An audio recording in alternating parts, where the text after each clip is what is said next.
Matt, how do I see all the other people in the call? Is that possible? Those that choose to keep their video on?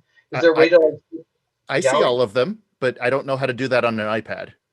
No, I'm actually on the other interface right now. I Okay. don't see anyone else here. So in the upper right, there should be view. I I don't see view. I see a little like zoom in, zoom out icon. Oh, am I gonna like not see anyone? I miss seeing all of you, even though I've never seen you. um, yeah, it was 18 participants. Hey, 18 participants. I How can't see any of you. do you see me? I see you. That's it. Yep. Okay, so then you should be able to change to a gallery view. While Patrick is messing with that, Nick, do you want to talk about the sheets you created? Yes, just a moment. There we go. So this is because of a prompted by a great question from Delaney last class, being like, "Hey, so what the heck's going on with these user studies?" And we're like, "Oh yeah, we totally need to remind people that you really need to start getting these user studies going and helping each other out." Yes, absolutely. And we want to make sure that your time is shared and dispersed relatively evenly. So we've created a time tracking sheet. It's a Google Sheet. It's been shared with all of you. If you haven't received a link in your email yet, you need to reach out to me on Discord or via email so that I can get your link sent to you. There's a couple of people whose screen names and Discord names I don't have matched with an actual identity. Somehow it slipped through the cracks. So if you don't have a link yet, send it to me. It's relatively simple. Put in the total time that you've spent working on someone else's project next to their Discord name in the sheet. If you have any questions, reach out to me. Again, Discord, email, whatever you need.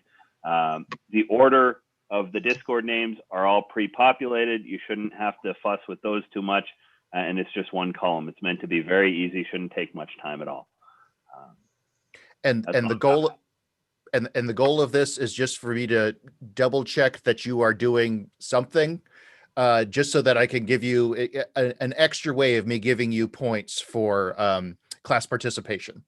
So this is not like, oh, you only did 57 minutes instead of 58. You're getting a B.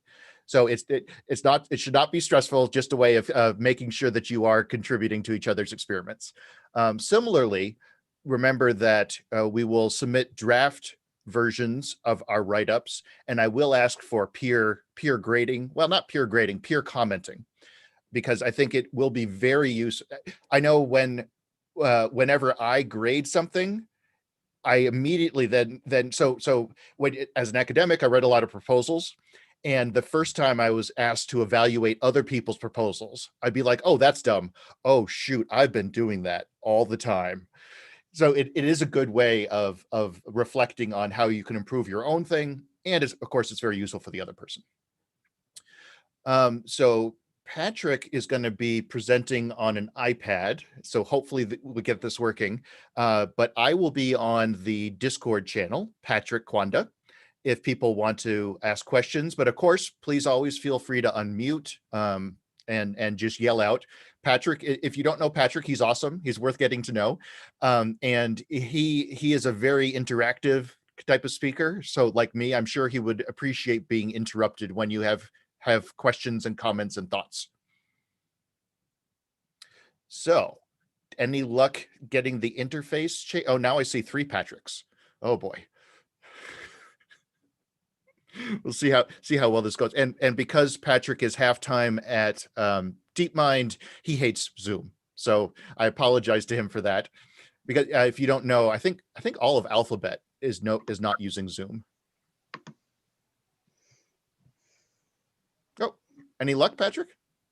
Oh, sorry. I was trying to zoom specialized apps as opposed to web interface, because I really like gallery view because I like seeing people's faces. But I'm just trying to figure out how to add your Pixelbook issues. Trying to figure out how to actually add the meeting that you created. The app is usually much better than the web interface. Yeah, except it breaks my. I forgot that it destroys the interface with webcams, so it doesn't actually work with a external webcam. So I'm just going to go back to using this. I'm sorry, everyone, for the uptake here. I will just go back to not seeing all of your faces and have to live with that, or join with another device. Have 4 devices connected. Okay. Okay. If anyone has like reactions, strong reactions and things like that, I encourage you just to like, shout out so I can actually see what you're saying. That would be awesome. And I'm going to switch back over to full webcam, which actually works in the web interface, but not the app. Okay, I'm sorry, folks, but is this okay? Can you here? Let me put on the mic.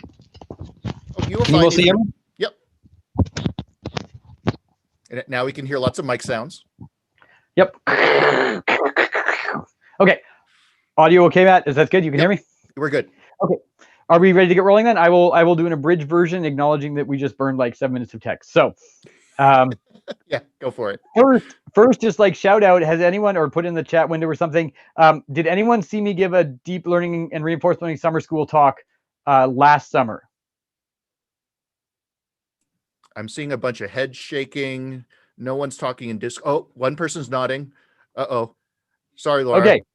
For that one person who saw it last year, I could send you a paper to read, or you can listen again, or you could check your email. I'm not sure, but I'm going to try and give the same talk, because when Matt was asking me to come share something on the interactive elements of machine intelligence, I really wanted to share this talk again, because I think it is on point for the topics at hand. So I'm sorry, Laura. I guess that means you'll have to hear this again, and maybe it's better this time? Question mark? I don't know, but let's try it. So I will actually start then. And were there others, Matt, or is that just one person?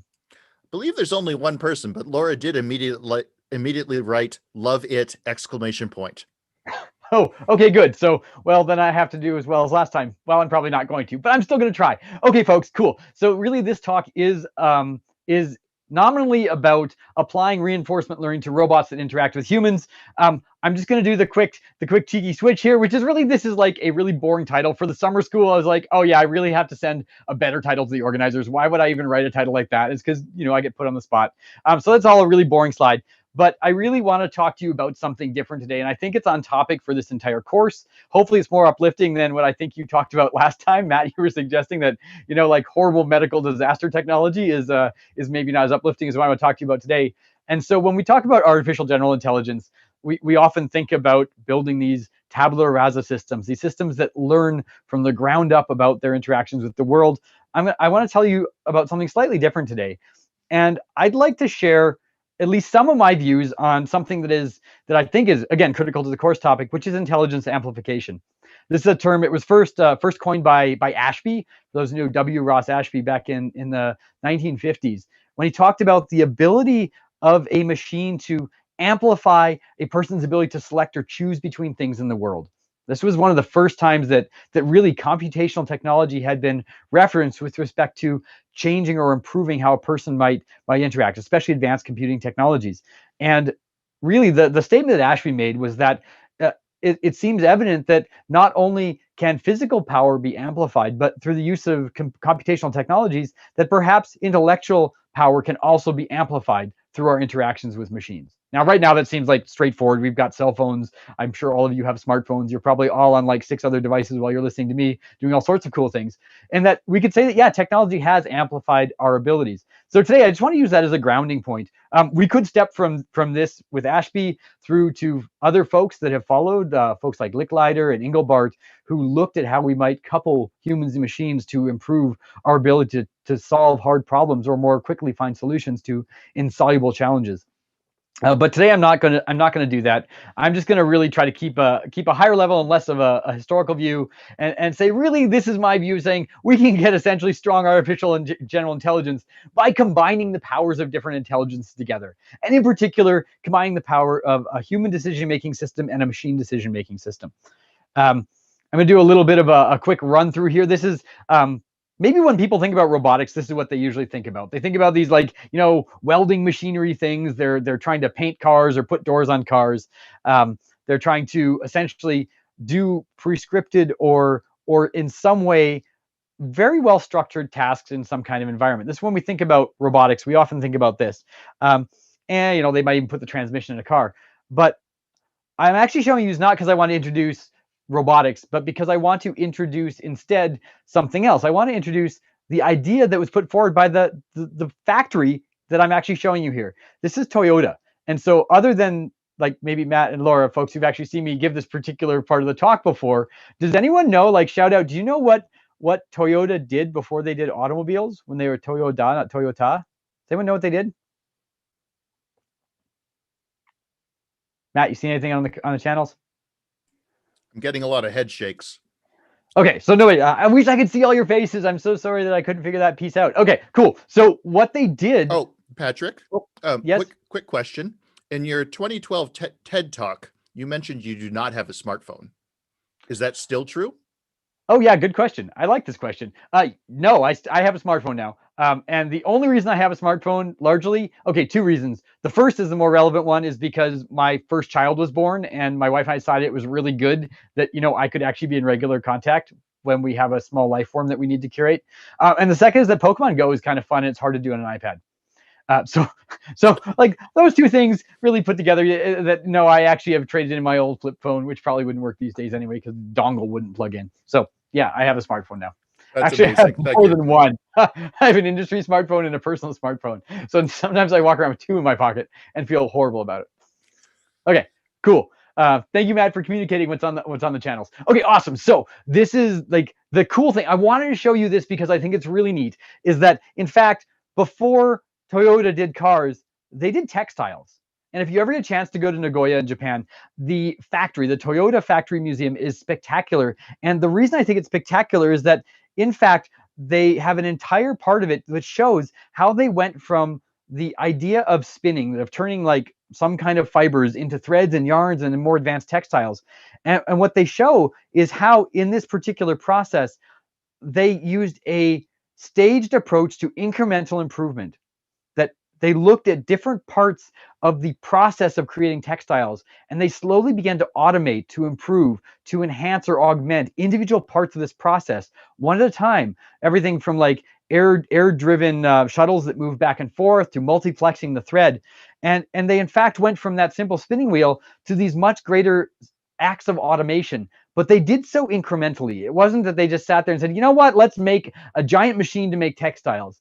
Is that they started to identify the individual parts of this problem that could be augmented, and they started to amplify those parts one by one until they got to this great system. So in short order, this is my pitch to you: is that in short order, you can use a similar process to get strong artificial general intelligence. That we're looking at ways that we have machines that are in fact more intelligent than humans in many different and diverse ways.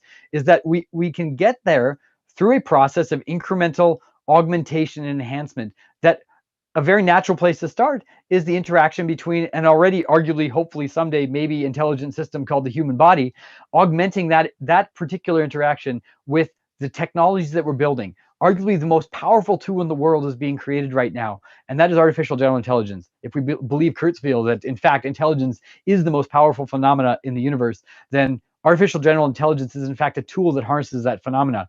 To augment ourselves with the technology is a way to begin this process of incremental augmentation that allows us to start to imagine what it might be to have an intelligent system that is vastly more intelligent than anything that came before. And in ways, to quote folks like Licklider and Engelbart, to create an intelligent system that thinks in no way that has ever thought and computes in no way that has ever computed before.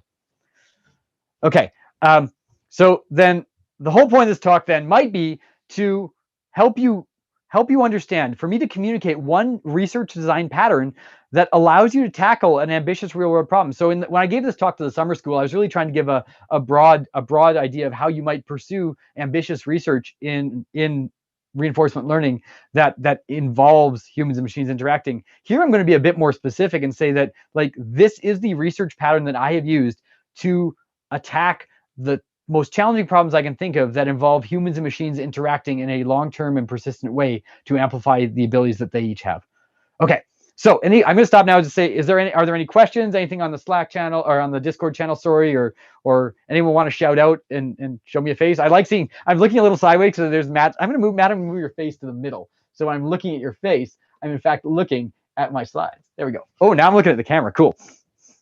Well, Rohan, do you want to say who you were talking about with iterated amplification? Oh no, I was just saying that the whole what you're talking about, Patrick, just reminded me a lot about some of Paul Christiano's ideas on iterated amplification and like recursive reward modeling and whatnot. Cool. Yeah, that's actually a good point. Yeah, sorry, I haven't done that connection. I like that connection. I think that you might. Okay, cool. I have some homework. That is very fun. But yes, the iterative. I feel like there's that a number of people across the globe are thinking about the additive properties of things. It's almost like additive manufacturing of intelligence, and people think about it different ways. And so maybe that is what's on target for this. Okay. Any other questions, or should I move on? I'm going to move on. Cool. And part of this comes from you can have my hastily drawn crappy sketch here, which is that part of my feeling about how we tackle research problems in general is that, in fact, we never storm a castle through the front gates. This is like one of the most frustrating things ever for anyone seen like the second movie of Lord of the Rings at Helm's Deep. Like orcs just don't go bang their faces against the door, although they usually do. The right way to sometimes to tackle these ambitious problems is to think about alternate methods for addressing the sub-problems and then starting to attack those in a way that isn't trying to solve the full problem directly. And then slowly and surely you blow up the little tiny grate, you crawl in through the sewer, and then you go up the top. Anyone who's played video games in general should probably know this. For those of you like me who played Zelda Breath of the Wild, I paraglided into everything. There's no way that I was going to try and like climb a tower from the front. That's insane. You just paraglide in and you get the thing you want. So I firmly believe that this is also a way to approach ambitious problems in human-machine interaction. And getting to that problem of intelligence amplification as posed by Ashby and as unlocked by many, many thinkers since. So I'm going to show you a video. Some of you I know have seen this video. I like this video because it, to me, is transformative. For those of you who haven't seen it, this is a study participant named Jan Schurman. She's working with the BrainGate folks that were down at University of Pittsburgh. And Jan is paralyzed from the neck down. So Jan can't move her body below her neck. And what she's doing now is using a direct brain interface to control this robot arm to feed herself a chocolate bar. Later on, you might see her eat silly strings or fist bump the doctors. There's all these things that she's able to do. And what's happening, if you see those like little gray plugs, maybe you can see them sort of over there somewhere. There's gray plugs that are actually on the surface of her head. Those are direct brain implants. Sorry, these are actually an array of little needles that are implanted into her cortex that are monitoring the signals from her brain, the motor parts of her brain and the somatosensory parts of her brain, and using that to control the multi degrees of freedom of this robot arm. As in my mind, there's much more modern videos that are showing the same technology being deployed, but I just really like this first video of Jan as one of the first individuals to have this kind of technology implanted in their brain, such that she can project herself out in the world by working together with a automated technology like this. And do you think this is the kind of thing that everyone can learn to do, or there's some kind of people that would be better at doing this kind of BCI? The kind of BCI I just showed you, I think, is something that everyone could possibly do. The kind of BCI I'm going to show you actually on this slide, that's a great segue, Matt. The kind of BCI I'm going to show you on this slide is arguably harder for people, but maybe the machine can take on some of that hardship. So in Jan's case, there's like defined regions of the brain. You can monitor the populations and sort of to demystify that really cool thing. What in fact was happening is just like looking at the populations of neurons and then trying to just move a joystick one way or another. This is a really, like Andy Schwartz and team had a really simple, I think, very clean and simple way of turning those neural populations into a movement strategy for the robotic arm. I think that is something many people could learn to do. The slide I'm showing you now is some work by folks like Teddy Berger and that actually was rolled out into some of the earlier work for a company called Kernel, if I remember correctly. But this is the idea that you might imagine that a part of your brain is actually missing. This isn't like, hey, I can't move my body, so I'm going to try to project myself out into the world. It's that you might imagine a part of your brain is actually damaged, that a part of your thinking machinery is gone. The work that I'm citing here, I put a lot of references here so people can follow up. You might imagine actually trying to train a machine learning model to take on the role of the neural tissue that was gone. So this depends heavily on what neural tissue is gone and also on the sort of the cognitive reserve or the flexibility of the perhaps of the brain that remains. But imagine you're trying to consolidate short-term memory into long-term memory. If that part of your brain was damaged, would it be possible to train, say, a deep learning model that would monitor all those input signals, synthesize the information, and then give the right output signals to the other regions of the brain such that you can consolidate memory. The work this work is essentially proposing exactly that. But more generally, you might imagine trying to simulate or synthesize, or in fact have extended modules of the brain that were able to take in signals and give out signals in the way that the other parts of the brain might actually expect. Now, Matt, the reason I brought this up is that I think it does go towards your comment, which is that you might expect that certain individuals and certain neural architectures, certain how people are wired, might be more or less receptive to different kinds of neurotechnology of this kind. That's that is something that I think my hope is that you can then sort of toss the ball over to the machine and say, you better model that better. Model the person better so that you can interact with the person better. Cool. Scott, do you have a question? I saw you popped on audio. Yeah. I understand how you would take input with electrodes, the way that all of this is done, but how would you output back to the brain if it's a damaged part of the brain? Yeah, so I think in the work that they were looking at here, you might imagine using electrical stimulation. Like there's lots of ways you might output to the brain. Some of them feel more squishy than others. I don't want wires in my brain, let's just say. But you can imagine recording through a process of like, little spikes, flexible spikes in the brain, let's say now. To put back information into the brain, you might have an identical spike. And now you just drive the energy into that spike, and it actually excites it changes the fields around it such that neurons begin to fire. There's also ways that people have studied where you can essentially transfect. You can change neural cells by essentially giving them a little RNA virus such that they become receptive to light. And then you could actually just shine, you could have like a little LED array, and people are like doing this, a little LED array where you can just shine light at different regions of the brain, and just shining light causes those cells to fire. So that's another way that you might start to input information. There's also wireless style information transfer where you might create electrical fields that then influence the electrical fields in the brain that causes cells to polarize, to fire, and those kind of things. So there's a bunch of different ways you can start to put information back in the brain. A lot of them sound kind of like, whoa, wait, you're going to inject a virus into the brain so that it becomes light sensitive and then make it fire? Yeah, actually, yes, that is a thing. Does that answer your question? Yeah, that's super cool. Thank you. Super cool and terrifying. Cool. And that would be so cool if I could, inject knowledge into my students, or, inject knowledge into my wife to make her forget that I didn't take out the trash. But one of the things we've been talking a lot about is trust. And my first reaction is, oh no, I do not want something messing around with my brain, especially deep learning. But then the second reaction is, if I can't form short-term memories, I'm going to do whatever it takes. Do you have a sense of that kind of balance? This came up. I gave a talk for those. I was chatting with Matt earlier. I gave a talk to the medical gram rounds last Friday? Might have been last Friday. And one of the questions that came up was, well, how do we trust systems? Like, why would I trust this machine to make this decision? And my answer was, well, like even the smartphones that we all now have. My current iPhone, I hold it up to my face and it does facial recognition. My old iPhone, I put my thumb on it. Am I happier with it having my thumb information than my face information? Yes. Why am I maybe happy with that? And why am I not as happy with the face information? Well, partly I don't like having my face scanned all the time, but partly it's that if I'm sleepy on my pillow and my glasses are off and my face is all squished up, I'm okay transacting my thumbprint information for the access to my phone so I can like turn my alarm off or reset it for 2 hours later. But I'm less happy with the benefit I get from holding it up to my face, because it's actually even harder. So like there's a cost benefit trade-off. There's the functionality, there's the goals that are trying to be achieved, and then the way decisions are made in support of those goals that I think is really important. We'll get to this actually a little bit later, so I'll roll through that if that's okay. Thanks. I'm happy to stop formal lecturing at any given point and just have discussions. So I'll get through as many slides as we can. I think it'll still give us good fodder for these kind of discussions. I think that's way more important than me trying to give a lecture. Never like giving a lecture. Cool. I'm going to show you a couple more of these examples, if that's all right.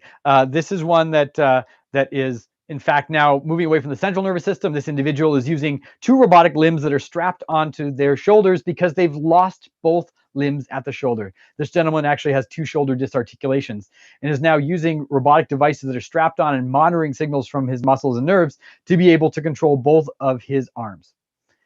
So this is essentially a interface with the peripheral nervous system via a brain-body machine interface. This is Johns Hopkins Applied Physics Lab.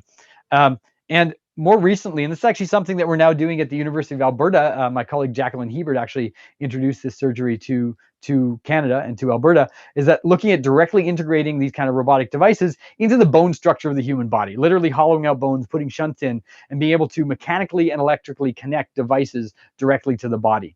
So this is a really another very, I think, impressive example of how humans and machines are starting to become coupled. Again, this one's from Johns Hopkins, the video I'm showing you.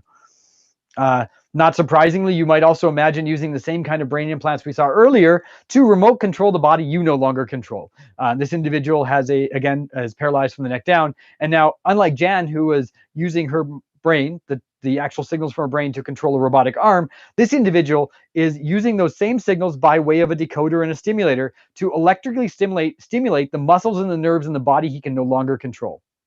So think of it like this. You're decoding signals from the brain. You're using signals from the brain to essentially create stimulation patterns for the rest of the body. This is like building a secondary or synthetic nervous system that overlays the current one that is no longer functioning as desired. And similarly, you might actually even sample information from the nerves in that body downstream. The body's still healthy, but the connection to the upstream processing is no longer there. You might sample that information and begin to synthesize that and present that back to the brain by way of those brain stimulation techniques we talked about a couple seconds ago. Fast and furious, we can also rewire the nerves of the human body to make this possible. Our colleagues here, especially here in Edmonton, I mentioned Dr. Jacqueline Hebert, but a lot of other colleagues here in Edmonton and other centers have looked at even rewiring the human body to make these kind of things possible. To actually like take the sensory nerves and the motor nerves, go in, restring them, rewire them, especially in someone, say, with an amputation, so that the body has more sites or more amenable sites for both giving information to a machine or taking information from that machine and communicating it back to the human brain. I'm going to skip over some of these because I want to also talk about not just wires in the body or wires in the brain, but the fact that we now also have implantable devices, things that might be, say, the size of a grain of rice, or a little bit bigger, that have been implanted long-term in humans even, that monitor, that connect, that talk to each other and report outside the body. So the idea that you don't even need wires, we have devices that are able to be embedded within our tissue that can live there in a persistent way and in fact be able to communicate back outside the body.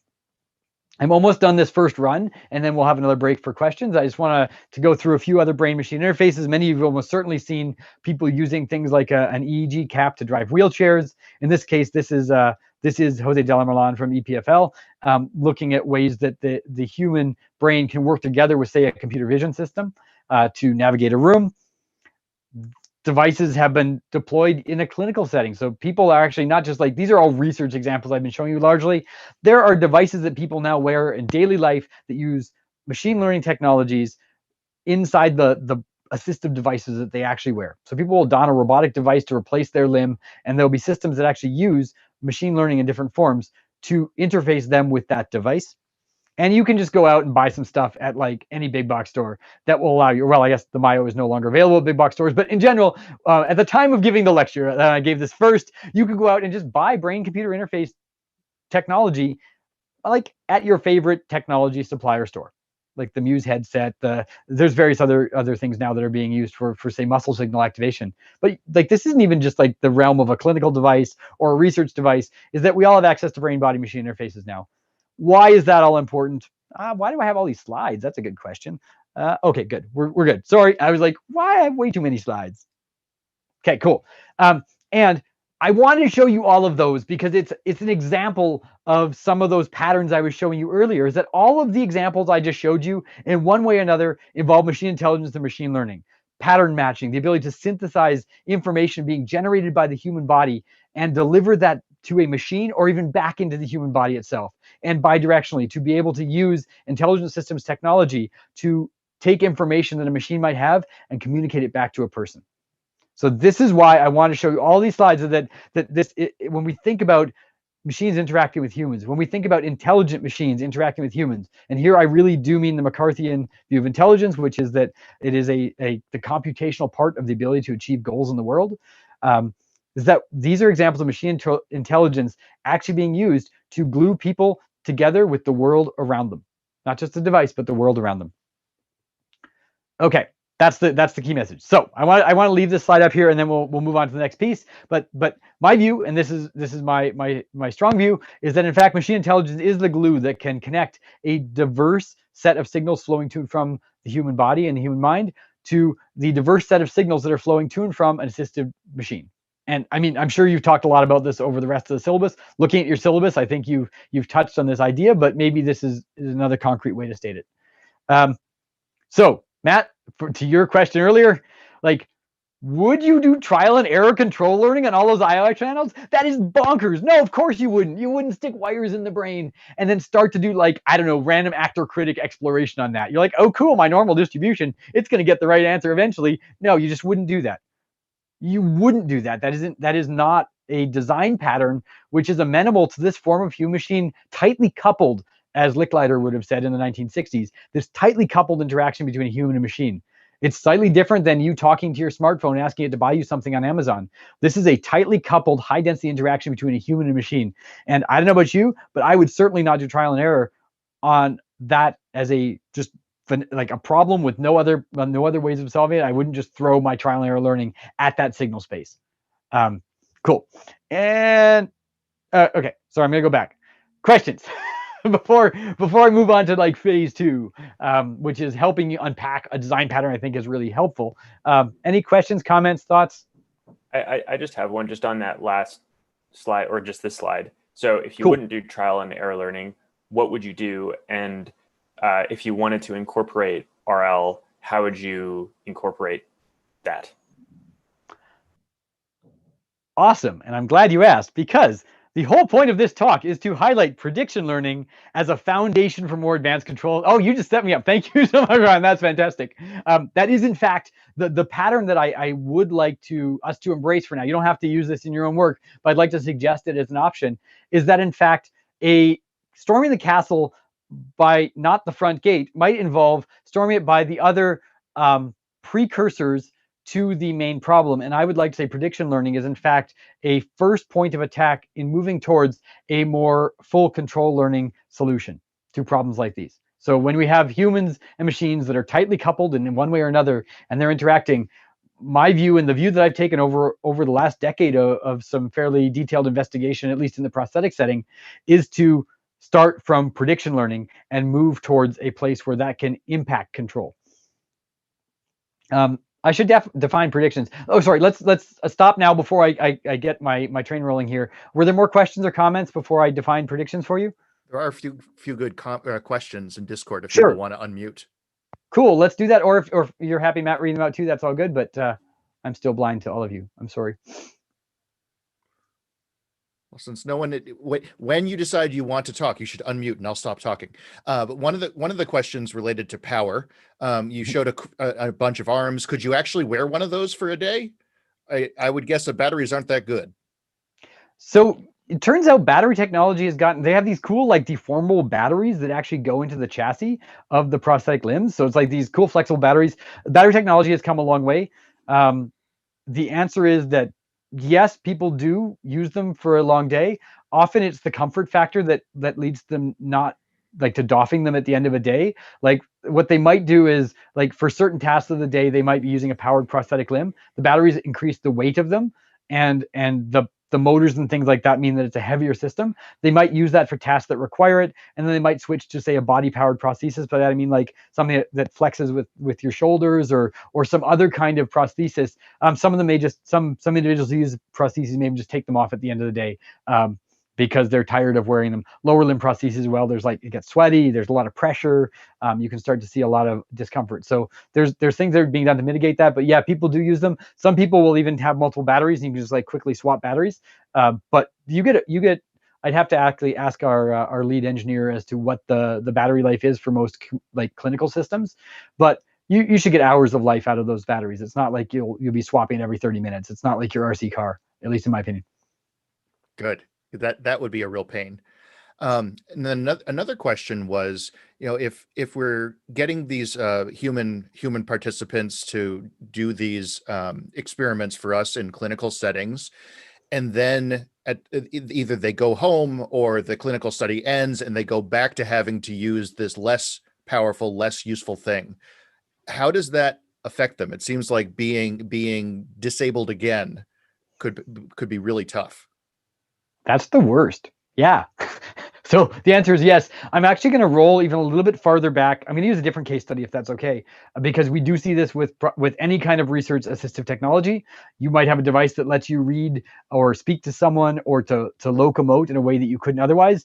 And in the end, if it's a research trial, then at some point it will have to be ended. People, like I showed you those implantable, the IMES sensors. Those are the myoelectric sensors that are implanted in the body. Some of those were left in for 10 years or more. There's an interesting question, which is that imagine, I'm just gonna pick on Matt here. Imagine Matt gets a grant to do a study where he like implants a cool sensor in someone's body. Okay, cool. They do the experiment. The device stays in there, and it's 5 years later. They've done a long-term follow-up on it. Sure, you could explant the device. Maybe the subject chooses they don't want it explanted. Maybe the device is still functional. They want to keep it, and that was okay. Who's responsible for maintenance? Does Matt have to write another grant and hire new staff to be able to maintain a device that was in someone's body that came from his research study, even though the study's over and all the conditions of the study have been met? Is our health system responsible for maintaining a piece of technology that they have no training or qualifications to interact with? If you're a surgeon, do you want to risk malpractice to remove a device which is arguably experimental? And these issues come up not just because of some of these trials more recently, but there was a trial back in Portugal many years ago. Maybe some of you know of this particular trial where people fundraised to be able to go to Portugal to have devices implanted in the back of the brain. These are people who could not see. They'd lost their vision. And they flew to Portugal to have an experimental surgery where someone would actually implant electrodes in the back of the visual part of their brain, connect that to a video camera that allowed them to see again. Now, so this could be like 32 by 32 pixels. There's one example of someone driving in an empty parking lot. People thought this was miraculous. They thought it was amazing. The trial ended, and some of them lost the boxes that connected to it. They weren't allowed to use them anymore. Some people had no technology to be able to keep the sight that they had just recently really gained. Even if it was just like a few photons, like they saw a few flickering lights, it was still something for people who'd never seen or had been only able to see for part of their life. Long term, there's actually someone did a retrospective study, and I wish I had the paper at hand. I have to go track it down again so I could share it with everyone. But there was a retrospective study where they went and tried to contact all the people who'd gone into this study, and some people had severe mental health outcomes for this. Some people were still hoping they could get the technology back. Some people had like infections and complications with it that no neurosurgeon in the world would touch. You're like, wait, you got a plug in the back of your head with wires that go into your visual cortex, and you want me to do what with it? No, I'm not risking malpractice to do that. Like, do you want me to get a wire cutter? Like, what do I do with this?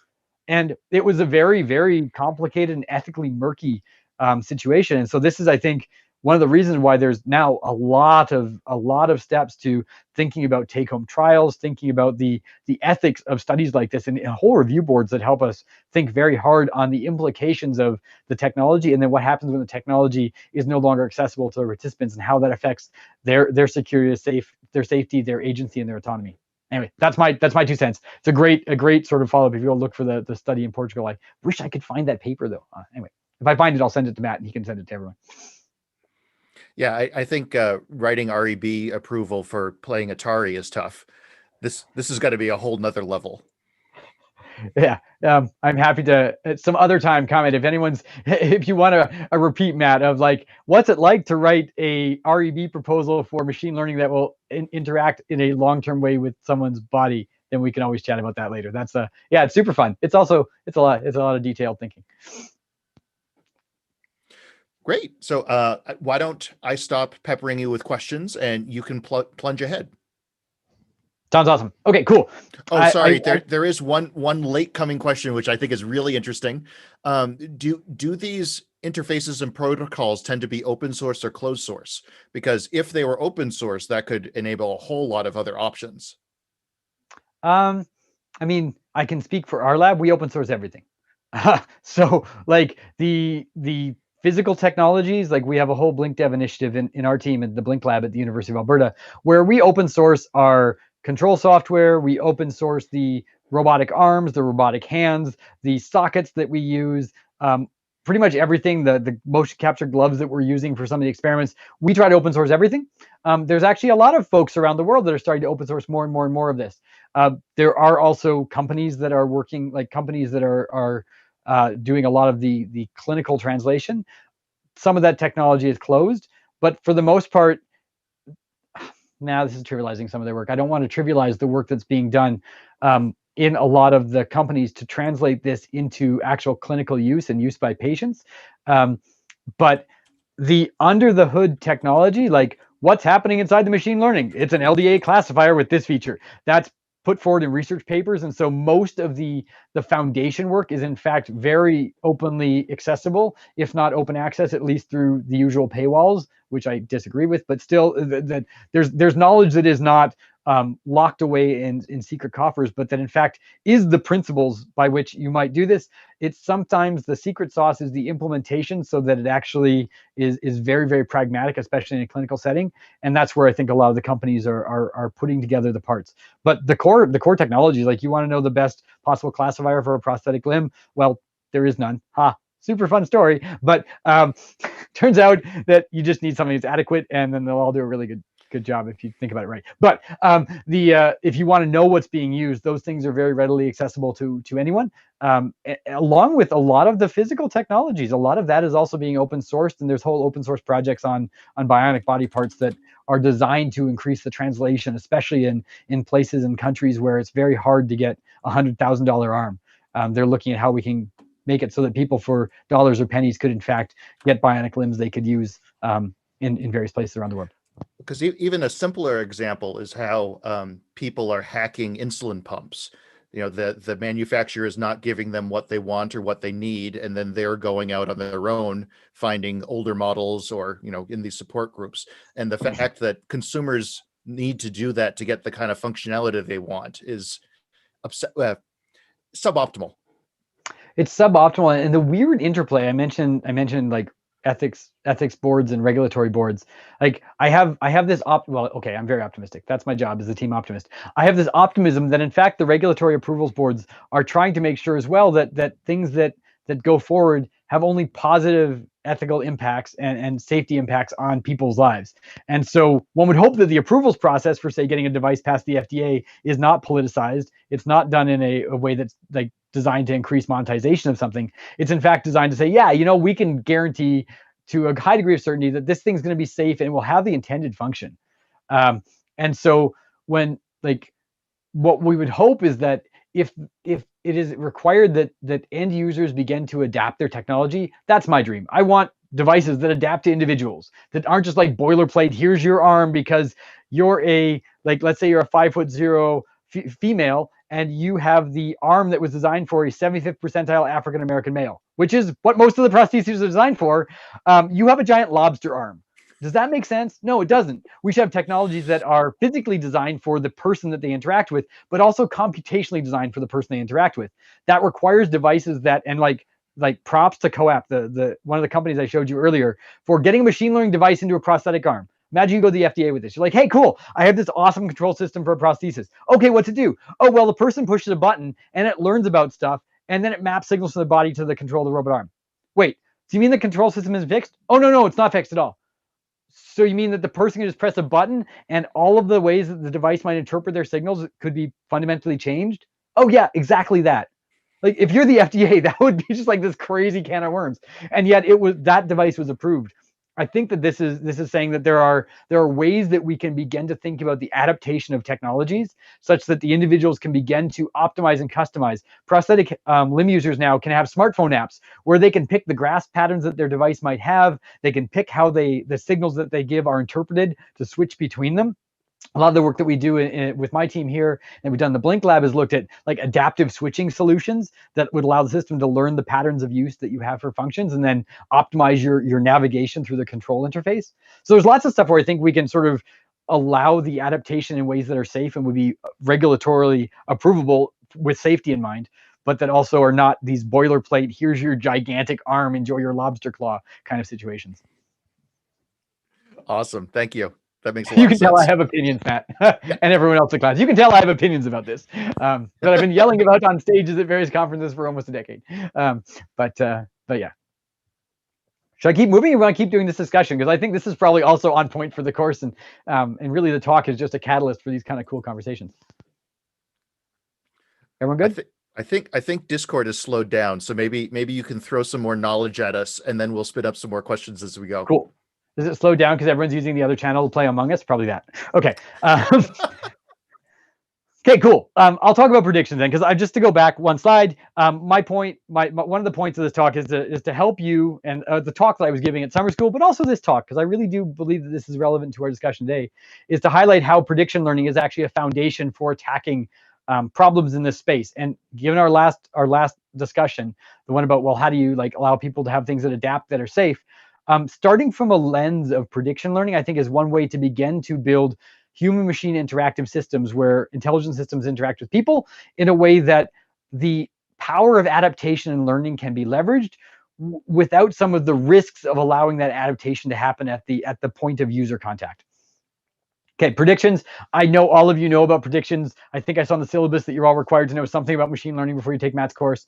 I don't know if that's true or not. I don't actually care. I'm gonna tell you about predictions from the lens of prosthetics. And really, you can imagine that there are predictions that are like momentary predictions. These are like classification decisions. Like, what do I predict is the right label for this set of input signals? And you can also imagine predictions might be temporally extended. Things like the expected return in reinforcement learning. Signals, you might be trying to predict some kind of summation of a signal as it unfolds over spans of time. So let's just keep those two kinds of predictions in mind, because often I think we polarize to one of those two camps in our thinking, but I'd like us to think that, yeah, you know what? A pattern recognition system in a myoelectric arm that takes a series of signals and predicts what grasp pattern you should make, it should actually make at that time. That's a momentary prediction, still a prediction. Temporally extended predictions as well, like how much of this mode or function will be used over the next 10 minutes, also a prediction. And that really, we can also think about these predictions. As much as I'm a real-time learning kind of person, a continual learning person, you can imagine that predictions could be acquired or learned. You could update or begin to form predictions either in batches, offline is the extreme example of that, or in real time as a system is interacting with the world around it.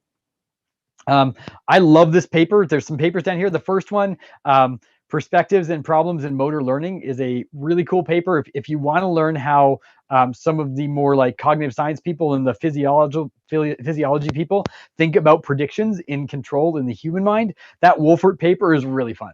And it uses Calvin and Hobbes illustrations to make its point. But one of the points that Wolpert makes, and then there's like this paper by Flanagan in Current Biology, that prediction precedes control in motor learning.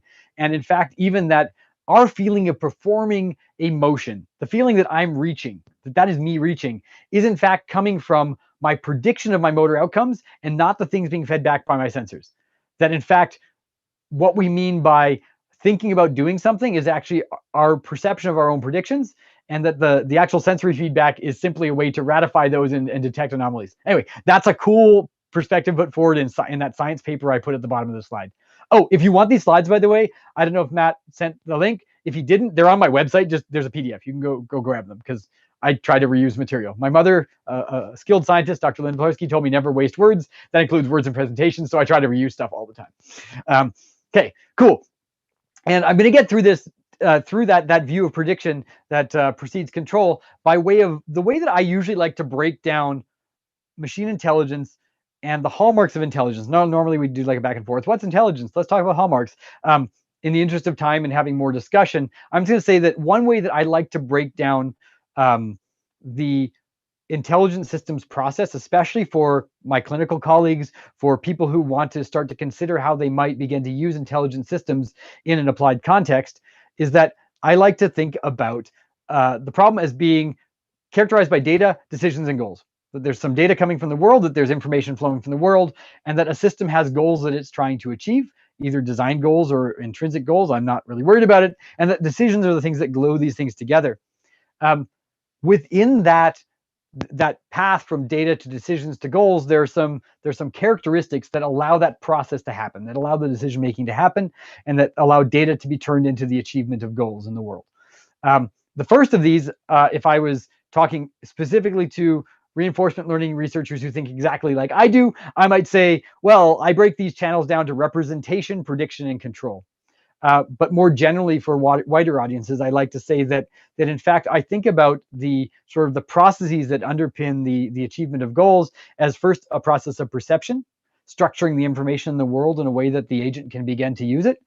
Prediction, building up what might be considered knowledge. And again, I will defer to my PhD student, Alexander Carney. Alex Carney will know exactly what the right way to think about knowledge is. But I will say that perhaps prediction can be well formed is what a system knows about the world, what it's encoded about the prediction. If you really want to know about knowledge, go talk to Alex. She'll get you covered. And then, in fact, that on top of the perception of the world and those predictions, the understanding of the temporal patterns in the world as they might unfold, you can begin to take actions. You can begin to form control strategies or control policies. So I'd like to say that, again, the processes that go through this attainment of goals continuum are perception, prediction, and action, or thought otherwise, representation, prediction, and control. We've actually, my ex-postdoc, Johannes Günther, and I put forward what I think is a really cool paper, which was like, hey, we're going to actually put like high power lasers on the end of a robot. Which sounds really like kind of scary, but in fact, it was all about laser welding. And we proposed exactly this model. So I wanted to share this figure from our paper, and that we actually put forward a model wherein you might start to use the stream of information coming from a laser welding system, do some cool deep learning magic on it. This was the first ever, I'm going to claim this right now, the first ever integration of general value functions with deep learning. This was back in 2014. The final paper came out in 2016. But we actually used like a deep learning model to begin to structure the information from the laser welding system, begin to pass that through to a prediction learning process, what we're here calling process knowledge, but in fact, a prediction learner that would build up its forecast of the world based on that representation. And then they would pass that information to a control process. So again, prediction precedes control in motor learning. I like that from the motor learning folks, and I think that applies equally to a setting like this. Do we have time for a case study? Robotic humor is really tricky. Let's see. Maybe we don't. I'm just gonna. We've got just a 27 robot arm in our minutes. lab. What's that? 27 minutes. Okay. Maybe I can show you cool videos of robots in our lab. Our $1 million arm that is really always broken and we never use because it's really just like a very expensive paperweight. Hey, Matt, if you want to use an arm like this and you want to throw some horsepower into actually building control interfaces, we should chat because it's currently a big paperweight, as you know, robots. So like this is my old student, Gotham Vasan. Some of you may know Gotham. Gotham is actually, he's not in this call right now, is he? Gotham, you're not here. Otherwise, I'll get you to talk about this. No, Gotham's not your course? Okay, good. He just rejoined us as a PhD student here after time at Kindred, working on their reinforcement learning with Rupam on their robotic arm systems.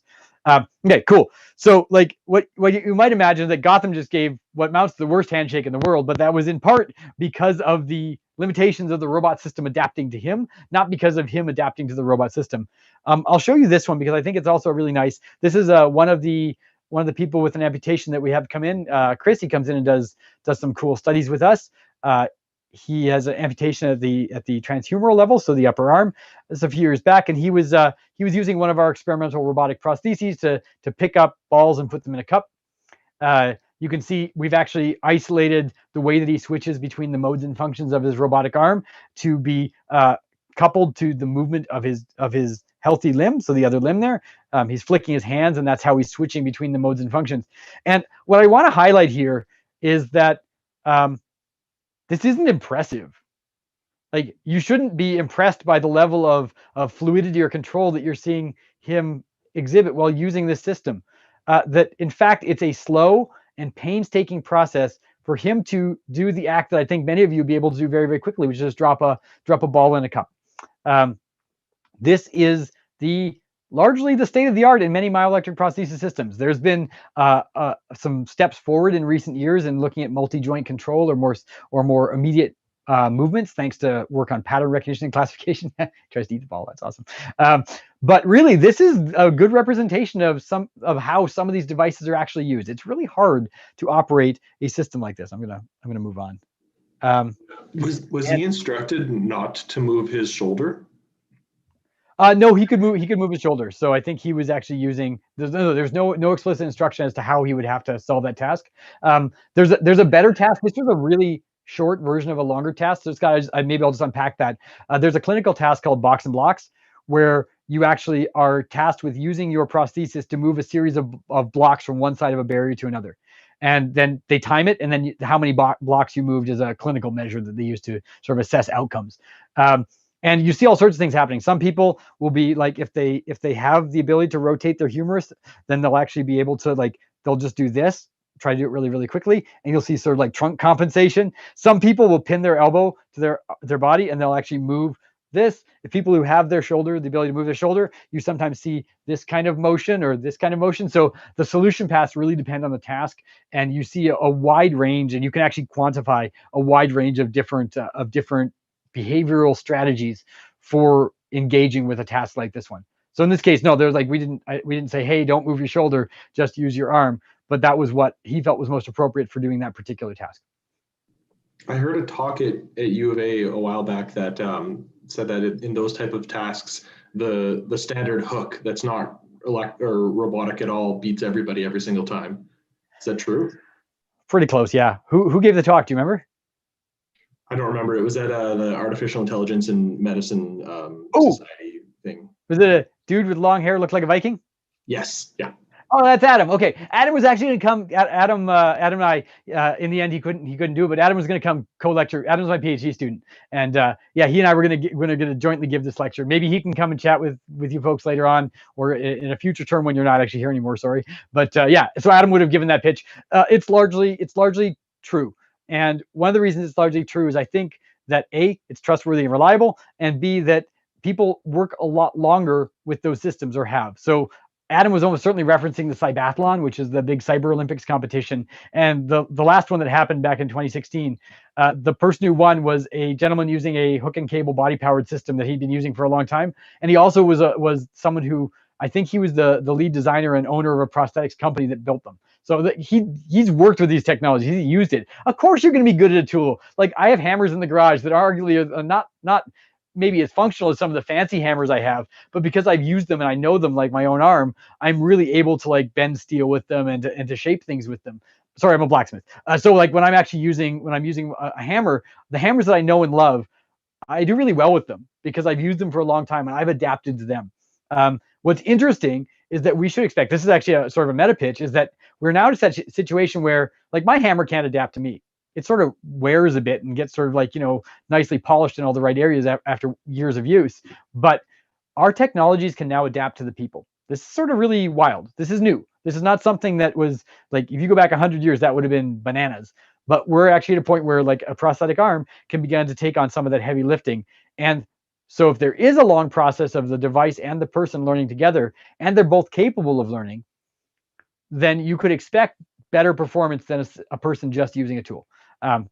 Rich and I and some of our students have a cool paper on this that's on archive. We're going to be grown-ups and resubmit it sometime soon, but that it's essentially called Communicative Capital for Prosthetic Agents. It's about 33 pages long, and it actually talks a lot about this sort of compositionality of agency between different parties that are trying to act together in a task, and how they begin to grow over time in terms of the capital they build between each other.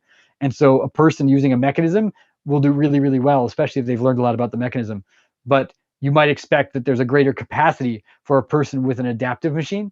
And we just have not seen the long enough time course of interaction to see the true potential of those systems. And some systems are just not designed in a way that makes it possible. But there are, I think, principal ways to build systems such that they can actually show that enhanced capacity. Anyway, paper title is Communicative Capital for... oh, wait, maybe I haven't... Yeah, there it is. Okay, the bottom of the slide has a citation. That's the paper I'm talking about if anyone's interested. I think it's probably the coolest paper I've ever written in my career, and also the one that has the least citations. No one's actually read it, and it's not even formally published yet. But I think it's a really cool piece of work that Rich and I spent 7 years writing. So if you're interested, that's the paper, and we'll have an upgraded version of it, hopefully out sometime soon, that is a bit more squeaky clean and in a journal. But it's a good paper, I think. That was a long answer, Scott. Sorry. Oh, that's awesome. Thanks. Robots, more robots. Go past the robots. Maybe I don't want to. Maybe I. Okay, I'm going to do this. I'll do this bit. I'm just refactoring the lecture on the fly just to make sure that we can actually talk more and me talk at you less. I wanted to highlight the next piece here, which is that like the problem of someone interacting with a prosthesis is a really hard one. And like most people, I'm going to use a little bit of a time course here from from the 2009 to present, more or less. And that the first thing that we tried was control learning. Like, so it's like, oh, this is a really hard problem. Got a bunch of signals coming from the person. We got a bunch of signals coming from the machine. What should we do? Let's throw control learning at it. Like, that's exactly the thing I told all of you not to try first. Like, would you do it in that space? The answer was yeah, we actually did. But it was in the peripheral nervous system. The like, it wasn't modulating the signals of the human body any more than just the way that the system contacted the body. So maybe a little less scary. And we tried doing this. And I think Matt, I think you know this paper. I like this paper. I still really enjoyed that we wrote it. It's a paper on people using reward, like positive and negative reward, to literally train a myoelectric prosthesis controller. So like there's signals flowing from, there was like myoelectric signals, in this case flowing, captured from a human flowing to a simulated prosthesis. And that the person had to use like good and bad signals to tell the robotic system what was happening and whether or not it was doing well. And what was neat was we actually showed that, yeah, you could actually use, like this is back in 2011, you could use good bad signals to an actor-critic reinforcement learning system to actually train a myoelectric prosthesis controller. It was kind of bonkers. It was really hard, and there's all sorts of things that cropped up that made us understand even more so how this was a very, very hard learning problem. And my general expectation was, okay, you know what? I think what's going to help is if the system has the ability to begin to build up forecasts. It has some way of starting to understand the regularities and the pattern coming from this interaction. So I was like, you know what? We'll have a look at prediction for a little while, and then we'll go back to control, because that's really the cool thing that everyone wants to do. And then we'll go to planning and meta learning, because I mean, meta learning, that sounds awesome. Let's go do that. It's going to be great. We'll get lots of papers published. And so in the end, we started staring at prediction a little bit more. Like, is there ways that we can start to take away some of the problem of seeing the outcome of actions when the action choices might become vast in terms of the numbers of different kinds of things that could occur? Is there a way we could start just to look at learning the regularities of the motion that a person is making, and then start to understand that and use that to inform control? It turned out that was a longer deep dive than expected, that we spent a lot more time on prediction and right through to the present day, in fact. But that quick hop back to control was not what we did. We in fact started to realize that no, there's ways that there are fast prediction learning processes that allow a system to begin to understand the regularities of a human's interaction with the technology, and that then there are very principled things we can do with those predictions to improve their ability to control that technology without doing the full control learning problem. And then it turns out that after that, it's like, oh, well, you know, we really need like good perception to inform that prediction. And so then we went deeper and deeper down to representation. So I'm just going to show you a couple examples. Does everyone want to see some examples of this, like actual examples of what we did in the lab? Or do we want to go to, okay, I still see Scott in my video, which is great because I just saw a nod. That's awesome. But is this okay? Like for the most part, does it look like people are saying, yeah, we want to see examples, or we want to go back to some of the high level concepts and talk about them? One thing I'm just curious about is just going back to the research design pattern you were talking about. Maybe you're planning to wrap things up with that anyway.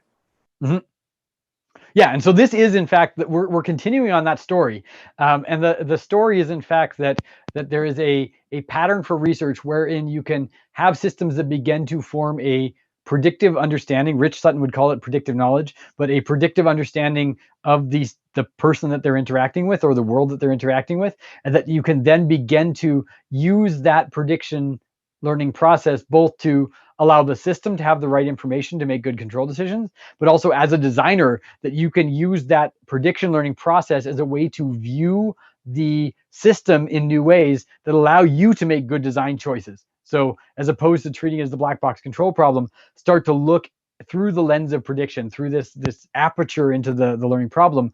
By looking at it through the viewpoint of prediction, you can start to see what makes it challenging, what makes it easy, where it might be easy or hard, by seeing how the machine makes predictions in that setting, how the machine interprets the data and tries to understand the patterns and regularities and irregularities in that data. So that's the pattern. And these examples will hopefully walk through that, but then we'll get back to it and wrap it up at the end. But that's the pattern I'm hoping to communicate, and we'll go back to that. Is that okay, Ryan? Is that enough to yeah, I think that's good. We've got a few people interested in examples. So I think that, and I am personally interested in examples. So I think that's a great place to go next. Okay, cool. So I mean, the first one is just like, let's talk about nexting in real time. Maybe some of you heard us, like various people at the University of Alberta, talk about nexting. Like this is sort of a hotbed of what we call nexting, but it's using processes like the nexting as defined here and as we put forward to the world is a process of making predictions about temporally extended outcomes, and to be able to essentially say, what's going to happen next? Can we actually find out what's going to happen next? And more importantly, can the machine, from staring at the data and nothing but the data, actually begin to build up an appreciation for what's going to happen next, and to do so in real time? There's a great paper by Joseph Modale, Adam White, and Rich Sutton called Multi-Scale Nexting in a Reinforcement Learning Robot and Adaptive Behavior. I always go to that one. It builds on the Horde paper, or the Generalized Value Functions paper that we put out back in 2011. And I think that the Nexting paper is a great paper. It cites folks from like the psychology literature, Gilbert, for instance, on how human brain does nexting. But I'll just talk to you a little bit about this. So after realizing the absolute hardness of the control learning problem for myoelectric control, even in the limited domain we experimented on in that human reward study, we started to look at, well, okay, can we just have machines that through ongoing continual interaction are able to build up a sense of nexting, of what's going to happen next in terms of that control interface between a person and a machine? This was the implementation of the first step of that design pattern I'm hoping to communicate. And it was a very simple question. Like, we've got a person, in this case, we had someone with targeted reinnervation, that rewiring, the neural rewiring surgery that I mentioned earlier, that they were controlling a robotic arm by way of their signals. So capturing muscle signals from muscle units attached to those rewired nerves. They were controlling a robotic gripper to pick up a series of objects, and force sensation from that robotic gripper was being communicated back to them by way of sort of a little robot that poked into their skin, into rewired parts of their nervous system, so they could actually, start to feel what the robot arm was feeling. In essence, when they're with their eyes closed and noise canceling headphones on, this individual could reach out using the arm they no longer have. By thinking about moving their arm, they could move the robotic arm. They could squeeze. They could say, yeah, I'm touching a ball. I'm squeezing a ball as hard as I can. I'm lifting it up. I'm dropping the ball, and now the ball is gone. So essentially, we projected their phantom limb directly into a robot arm that allowed them to feel what the robot could feel to first approximation, and they could move the limb they no longer had, as if they were moving the limb they actually had. So this is the reinnervation surgeries. And we were looking at there we go, I'll go back to that one.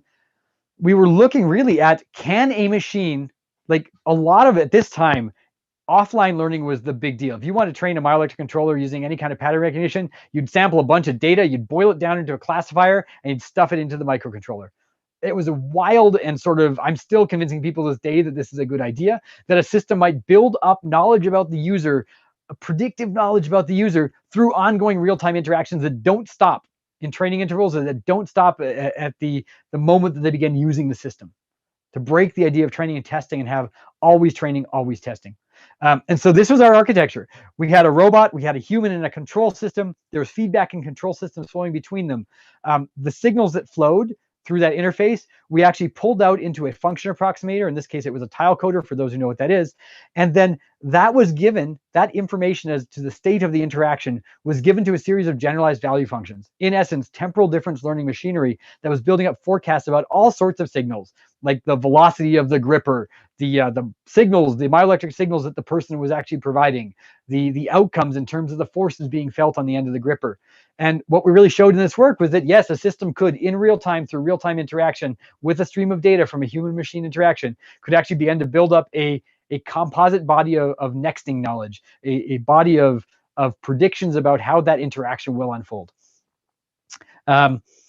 And more recently than that, this was like actually there's a bunch more work on this one now, but Craig Scherst and I actually put forward just a cool little short communication at BioRob, where we extended out to not just like a handful of predictions about things, but to over 18,000 different predictions about the various bits flowing to and from the robotic arm setting, including things like predictions about predictions about the error of other predictions.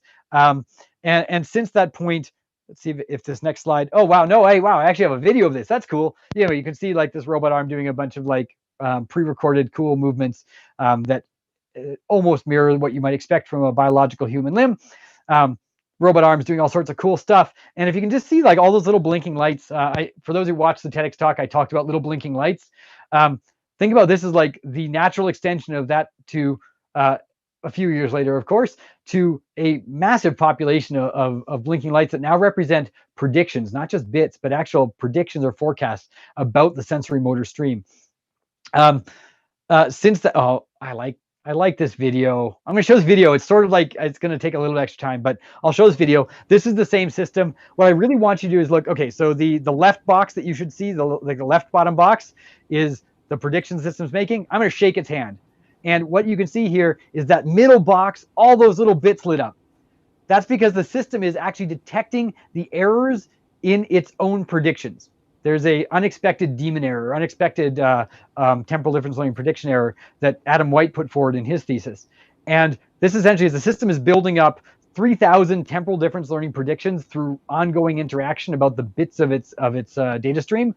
When I came in and monkeyed with it, it was able to introspect, to be able to detect that there was a unexpected error in those predictions. And then the box on the right, the bottom box on the right, is in fact the system making another like 3,500 predictions about the errors. And we call this predictions, surprise, and predictions of surprise.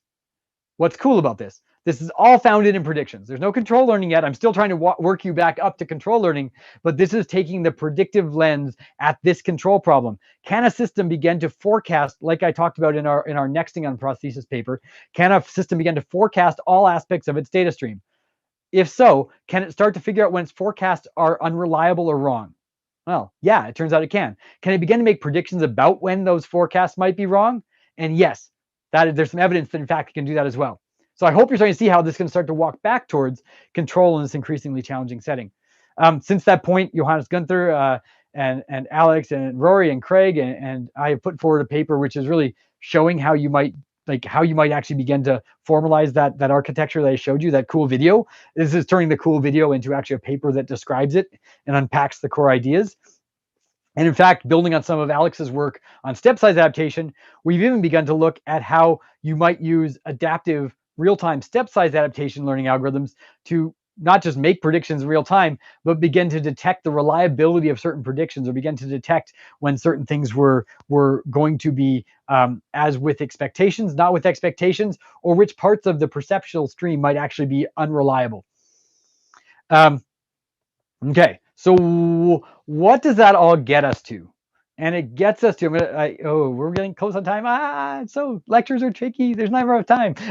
We're going to get to the next point of this talk, which is really that I want to say the phrase Pavlovian control to you. I really want to say this because I think it's really important and I want you to remember it. So I'm going to say it a few times in a row. Pavlovian control, Pavlovian control. Oh, wait, no, then it comes in like a striped suit and there's sandworms.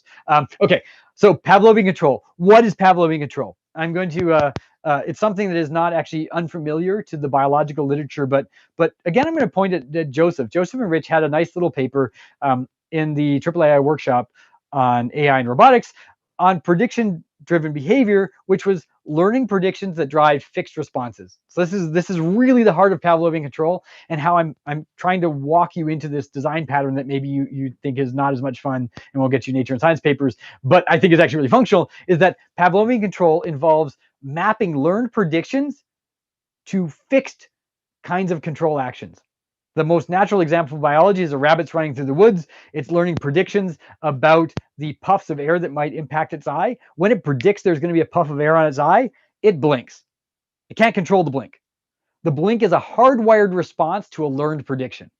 And so this is where I'm going with this, is that in fact, we can take learned predictions, which can be learned rapidly about diverse signals in real time through ongoing experience and maintained as such, and find ways to begin to map those predictions in clever ways to control behaviors. And as a designer, especially in applied interactive machine learning settings, as a designer, we can then allow the system to have rapid adaptation while at the same time having some scoping and reliability into the way that what those adapted processes have captured maps to the way the system actually behaves. So let me show you, this is the coolest, maybe the coolest and yet again also underappreciated thing to come out of our lab in the last decade, something called adaptive switching. And I told you a little bit about earlier when you saw our poor participant there trying to move all those balls into the cup. He was switching between the many modes and functions of the robotic arm. In that case, there were only 5 of those, but he was switching between them. And so one of the insights that we had was that, well, if we know people are using adaptive or switched interfaces, can we learn predictions about what they are using and then use those predictions in a fixed or hardwired way to modulate the interface that they're using? So if you think about someone who's switching between the modes and functions, the shoulder, the elbow, the wrist, or the hand of a robotic arm, or the many grip patterns that might be capable by way of a prosthetic hand. One thing we can hope to do is to begin to start to manage that switching process for them by learning predictions about what they want. And here, I'll actually show the video because videos are way cooler than my slides. That this is one of our subjects with an amputation. He's interacting with this robot arm. And at the beginning of this video, he's starting to switch between the modes and functions just to do something really simple, to wave the arm back and forth, to move it across, to wave it, to move it across, and open and close the hand. Really simple process. It requires, as you can actually see, we're having him switch with his healthy biological limb. You can see he's actually making those flicking gestures. While he's doing this, we have a general value function learning process running in the background. It's beginning to predict the joints that he uses and what part of the state space, in this case, the space of the physical configuration, he uses those joints. And you saw him give like a little head bob there. He was impressed because it only took him one switch to get the joint he wanted.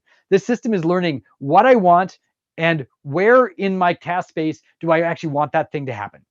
Really simple. It's all predictions, and the predictions are just changing the way that he moves himself through the space of modes or functions.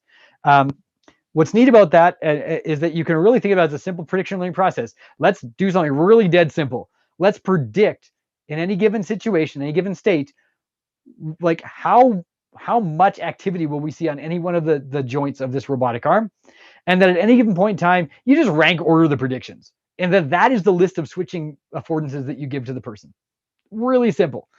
There's lots of smarter ways to do it, but this way was a very interesting way that we showed could actually radically reduce the number of times a person had to interact with their system while they were trying to achieve a task. My ex-master student, Ann Edwards, took this even farther forward and said, well, if you can start to predict what someone wants in a given situation, can you also predict when they want to switch? And the answer was yeah. That she found that you could actually have a system that not just predicted what someone wanted, but through ongoing real-time experience, learn when it should switch for the person, with the understanding that at any given time, the person can always switch back to something else. And that's, in fact, the mechanism for learning and unlearning. Cool. That was example one, and that was Pavlovian control in a very simple way, which is just saying, hey, let's predict what someone wants. And then we have, as designers, a nice hardwired way of using those predictions that are learned in real time. We never pre-mapped them. The person was displaying them as they were using the system, that those predictions could be used to change the control interactions. The next, I'm going to bang through these. We have 2 more minutes, I think, right, Matt? It goes to 2:20. Okay. Hey, what else could you do? Let's do this. You could also do something that we call control synergies. This is work by Craig Schurston. You could, and some earlier work by Travis Dick and I and Rich Sutton. You could actually look at mapping predictions to continuous joint motions. So if I can't control all the joints of my robotic arm, I could actually use predictions, learn predictions to fill in the things that I don't actually control, such that we can coordinate joints in real time to do things like maybe catch a ball or to interact in a flexible way with the world. So the idea is that not just can you use predictions to change a control interface, you can map predictions to actions in a fixed way, such that you can begin to increase the number of things that can move, the moving parts in a system that move in a coordinated way in a given time. And communication. Adam, who's not here, I would have loved to have had him tell you about this. You can also start to build up predictions that can then be communicated back to a person. So learned predictions become the source for feedback to a person using a robotic system or assistive technology. In this case, we had like a third arm strapped to your chest. I also did some VR stuff in the DeepMind VR stuff. Okay. And you can even train in the same way you can begin to train a prosthetic limb just using the motion of your limb. So Gotham took this farther and actually started to step back into control learning. You could use a healthy biological limb to demonstrate for a robotic limb what the correct motions were in any given situation, including situations with like visual context, like a camera or other signals from the body. Okay, all the fast. Hey, we're almost done. We are so close. Okay, cool. We did this thing. Machine intelligence maps humans' bodies to assistive machines. That's great. Really, we're talking about mapping human perception, action, cognition to the wild, squishy world around us. That's all great. It's an incremental process. Look at that. There's a sewing machine. You can imagine sewing machines making sewing machines, something incremental constructivist AI. And yeah, start with prediction. Right on time. Perfectly timed, Patrick. So in respect of people's time, I think we should wrap up here. But as always, we're welcome to hang out after class. But I wanted to say thank you again, Patrick, for coming and telling us about all this cool stuff you've been doing and are doing. The downside of talking with you is it always makes me a little bit less excited about learning in Atari when we could be actually, helping real people in the real world. But despite feeling a little depressed now, I'm excited to hear more about the stuff that you are doing and that U of A is doing to make the world a better place. That's very cool. And I really want to talk to you more about these high level goals and ways forward. Cool. Thanks for having me, Matt. Thanks all of you. I'm sorry I couldn't see all of your faces, which were probably shock or horror or hopefully excitement at the things I was saying. If anyone wants to stick around for questions and you don't have somewhere else to go, I'm happy to stick around for maybe another half an hour or so, and then I should go walk my dog and eat lunch. So I'm happy to do that. I'm sorry that I got so excited about talking about your questions that I time managed poorly and did not finish all of the aspects of what I wanted to share, but that maybe was expected. And yeah, if anyone has questions, I'm happy to take them before I sign off at 12:30. So thanks again, Matt. It was great. It was great being here. Awesome. Thank you, Patrick. All right. So I am